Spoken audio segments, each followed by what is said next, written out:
Welcome back, YouTube fans, to Retire in Lake Chapala, where we provide you with straightforward, honest information about living in Lake Chapala. Since starting our webpage, retireinlakechapala.net, I have received countless emails about topics related to visiting Lake Chapala for the first time. Here is just a sampling of some of the questions we received and the answers we gave.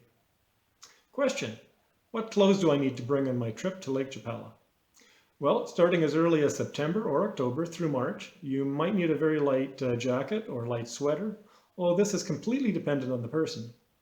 Comfortable walking footwear, however, is a must, as the cobblestone streets are not easy to walk on. I highly recommend that you bring a hat, sunglasses, and put on some sunscreen for walking during the day, as the sun can be very strong at this elevation. Most people dress casually in comfortable clothes, except for the Mexican senoritas, who go on a date dressed to the nines in stiletto heels, no less. Question: are there spiders and cockroaches? Yes, there are. In fact, there is every bug imaginable in Mexico, but it's not as bad as it sounds. At our house, we fumigate a couple times a year, outside only, and thus we are able to control the spiders, roaches, ants, etc. Inside, we prefer to use natural essential oil sprays that Michaela creates. It helps greatly, but we still get some spiders around the sliding windows and doors, even though we have mosquito screens. Most expats we find are best suited to a more, let's say, gringo-like house than a Mexican house, meaning fine mesh screens and proper aluminum or PVC windows and doors, versus the beautiful iron doors and windows that come with large gaps, and iron screens with large holes. These look really pretty, but the majority of new expats cannot live with them.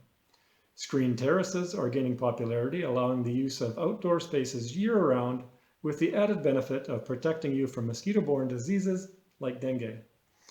Which leads us to the next frequently asked question: how bad are the mosquitoes? Personally, I am lucky, as mosquitoes generally leave me alone. However, Michaela is tormented by them from around June to November.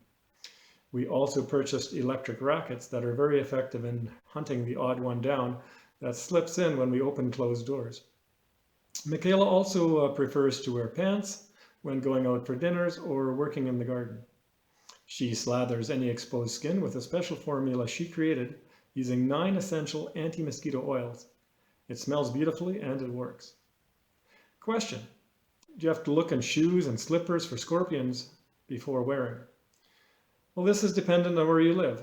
At our house, we are not concerned about scorpions in our slippers, but recently we had a client move down who has many scorpions on their property, and he, as well as one dog, has already been bitten.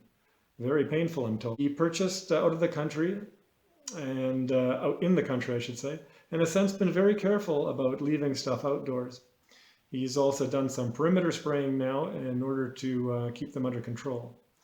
Fumigating diligently keeps these pests out for the most part. Question: where do the gringos hang out in Chapala and Nahihique area? The Lake Chapala Society, located on 16th of September, number 16A, is a great place to start if you are staying in Nahihique.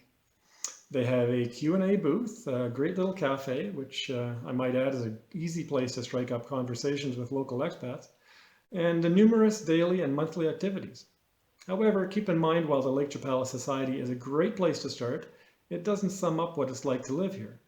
A generalization might be to say that many of its services and activities trend towards serving the, let's say, older population of the gringo residents.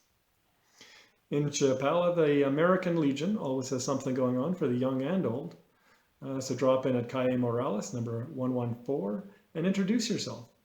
There's a dinner dance restaurant in Ajijic called Adelitas, and a really cool bar called El Infierno in Ajijic, where you can find the younger set. For clubbing, El Barco caters to the young and young at heart. It's a pretty hoppin' nightclub. Or you can just wander about the plazas and Malecon, striking up a conversation with folks. It's easy. Folks are friendly and glad to chat, and we've met some of our best friends that way. Question: I hear that there are lots of artists and musicians in Ajijic. Is this true? Well, yes, the arts are alive and flourishing in Lake Chapala.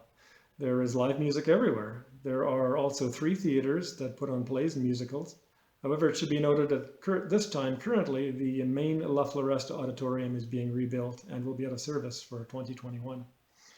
If you are a singer, there is a community choir called Las Cantantes, or you can sing karaoke twice a week at Mama's Bar in San Antonio.